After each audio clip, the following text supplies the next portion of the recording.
Genesis chapter 2.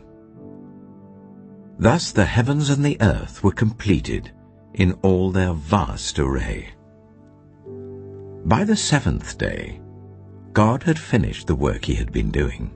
So on the seventh day he rested from all his work. Then God blessed the seventh day and made it holy, because on it he rested from all the work of creating that he had done. This is the account of the heavens and the earth when they were created, when the Lord God made the earth and the heavens. Now no shrub had yet appeared on the earth, and no plant had yet sprung up. For the Lord God had not sent rain on the earth, and there was no one to work the ground. But streams came up from the earth and watered the whole surface of the ground. Then the Lord God formed a man from the dust of the ground, and breathed into his nostrils the breath of life. And the man became a living being. Now the Lord God had planted a garden in the east, in Eden, and there he put the man he had formed. The Lord God made all kinds of trees grow out of the ground, trees that were pleasing to the eye and good for food. In the middle of the garden were the tree of life and the tree of the knowledge of good and evil. A river watering the garden flowed from Eden. From there it was separated into 4 headwaters. The name of the first is the Pishon. It winds through the entire land of Havilah, where there is gold. The gold of that land is good. Aromatic resin and onyx are also there. The name of the second river is the Gihon. It winds through the entire land of Cush.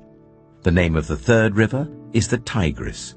It runs along the east side of Ashur, and the fourth river is the Euphrates. The Lord God took the man and put him in the Garden of Eden to work it and take care of it.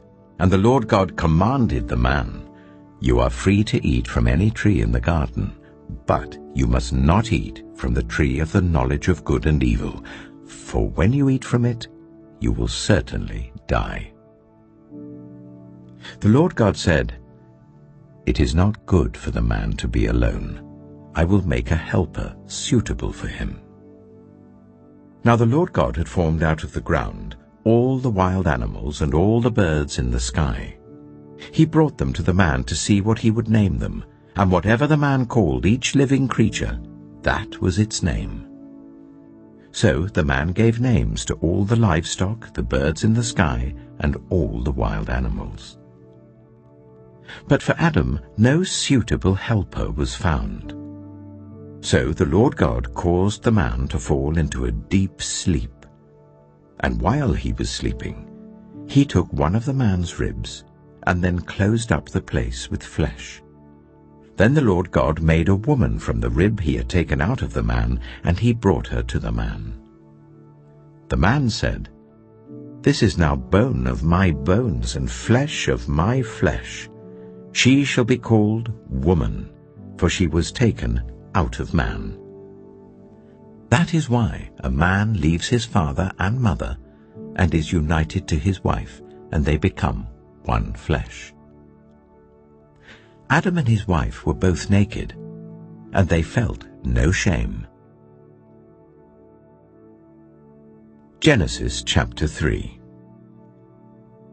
Now the snake was more crafty than any of the wild animals the Lord God had made. He said to the woman, "Did God really say, 'You must not eat from any tree in the garden'?"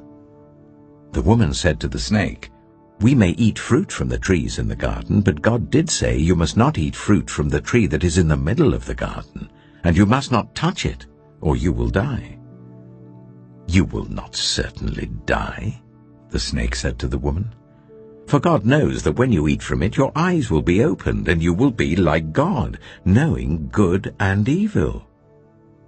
When the woman saw that the fruit of the tree was good for food and pleasing to the eye, and also desirable for gaining wisdom, she took some and ate it.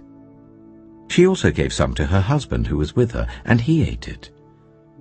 Then the eyes of both of them were opened, and they realized they were naked. So they sewed fig leaves together and made coverings for themselves.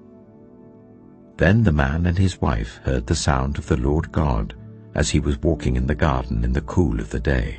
And they hid from the Lord God among the trees of the garden. But the Lord God called to the man, "Where are you?" He answered, "I heard you in the garden, and I was afraid because I was naked, so I hid." And he said, "Who told you that you were naked? Have you eaten from the tree that I commanded you not to eat from?" The man said, "The woman you put here with me, she gave me some fruit from the tree, and I ate it." Then the Lord God said to the woman, "What is this you have done?"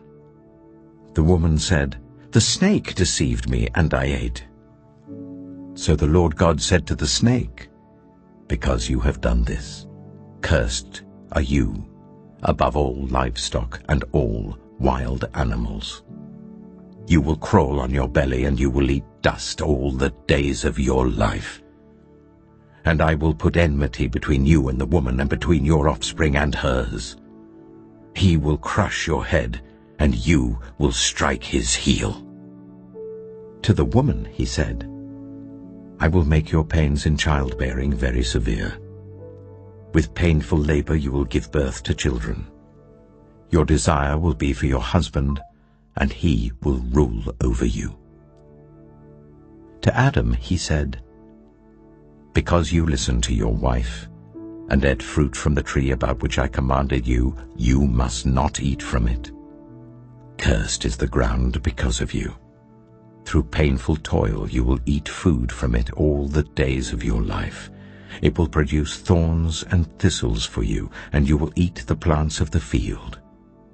By the sweat of your brow you will eat your food, until you return to the ground, since from it you were taken. For dust you are, and to dust you will return."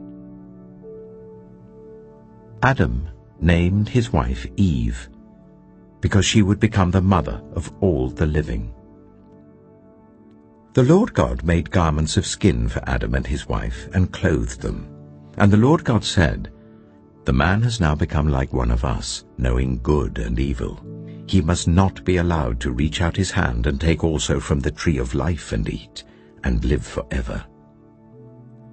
So the Lord God banished him from the Garden of Eden to work the ground from which he had been taken. After he drove the man out, he placed on the east side of the Garden of Eden cherubim and a flaming sword, flashing back and forth to guard the way to the tree of life.